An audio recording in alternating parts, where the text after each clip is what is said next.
Bismillah, alhamdulillah, wassalatu wassalamu ala rasulillah. Patepang deui dinten ieu dinten Senin 11 Mei 2026 masih dina surat Al-Mu'minun ayat ke-24. A'udzubillahi minasyaitonirrajim. Bismillahirrahmanirrahim. Faqala mangka nyararita al malau itu reng-rengan jalma-jalma alladzina kafaru ti reng-rengan jalma-jalma kafir. Jadi gegeden nu terhormat atau pemuka agama umat kafir waktu sarita nyarios ka Nabi Nuh. Min qaumihi ti reng-rengan kaum-kaum Nabi Nuh. Bari pokna kieu cenah nyarita eta gegeden teh. Mahada henteu aya ari ieu Nuh illa basyarun kajaba itu Nabi Nuh teh jalma biasa mislukum semisal anjeun. Jadi teu aya bedana anjeun jeung Nabi Nuh teh ceuk saha Nabi Nuh nabi atawa rasul eta mah bohong teu percanten yen Nabi Nuh teh nabi. Eta jalma-jalma pemuka-pemuka agama kafir anu nyembah berhala, anu nyembah kana panon poe, anu nyembah kana tatangkalan jeung sajabalna teu percanten yen Nabi Nuh teh utusan Allah.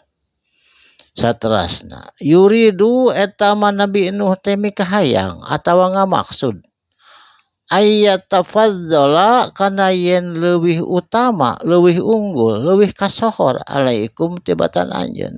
Nuh mah eta mah cenah hayang sohor we nyieun kalakuan kitu, hayang afdol, hayang turut kamarehanana. Kitu ceuk jalma-jalma pemuka agama kafir waktu sarita. Bari pok deui nyarios kieu walau sya Allah jeung lamun ngersakakeun Allah. Manehna ge nyebut Allah masami. Tapi Allah nu dimaksud ke manehna mah duka nu mana da seueur Allahna waktu sarita jalma-jalma kafir teu percayakeun ka Allah Subhanahu wa taala. Lau yasya Allah lamun ngersakeun Allah la anzala moal nurunkeun atawa moal ngutus Allah saur pemuka agama kafir malaikatan tangtuna ngutusna para malaikat moal ngutus model Nuh model kitu jiga urang jelema biasa.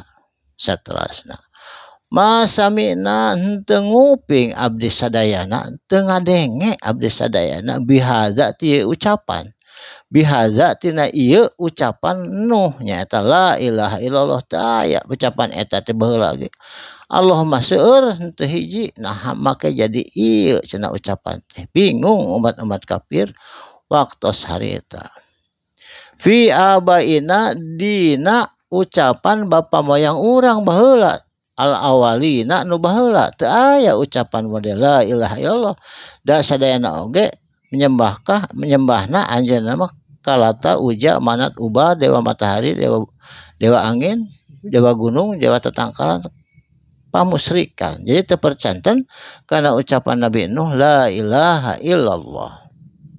Saterasna in huwa sanyana ari itu Nabi Nuh ari itu Nuh cek maranehanana illa rajulum kajaba Nuh teh hiji manusia biasa bihi tireng-rengan para jelema teu aya kaunggulanana naon Nabi Nuh naon Nuh make ngaku-ngaku nabi ceuk maranehanana.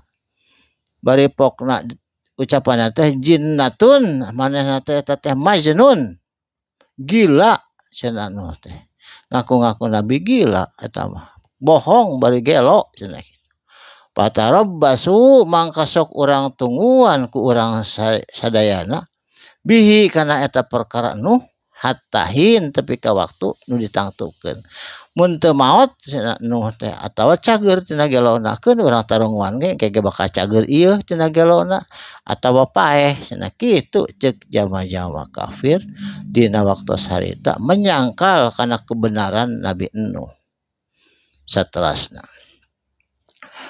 qala Nabi Nuh ngadoa ka Allah Subhanahu wa taala Robbi duh pangeran abdi angsurni nedapi tulung abdi ya Allah bima kadzabuni tina reng-rengan tina perkara kadzabuni anu tos ngabohongkeun anu teu percaya ka abdi sebagai utusan Allah nyaeta Nabiullah atau Nabi Rasulullah sallallahu alaihi wasallam. Rasulullah alaihi salam maksudna Nabi Nuh waktu sarita teu dipercanten sama sekali ku umatna margi Nabi Nuh anu sakitu lamina dakwah 800 tahun langkung kengeng umat kan ukur 83 urang anu diselamatkeun kana kafalna Nabi Nuh. Nu sajana mah dikerbekeun di banjiran ku cai anu seueur kajaba sasatoan anu tos diangkat ku Kangjeng Nabi Nuh kana kapal jeung jami-jami anu 83 urang sasasana mah dugi ka istrina sareng putrana anu namina Kanaan oge teu kacanak salamet kana bahtera kana kapal margi ingkar teu ngakui kana kebenaran Nabi Nuh. Barakallahu li wa lakum mugi aya manfaatna. Shadaqallahul adzim. Wassalamualaikum warahmatullahi wabarakatuh.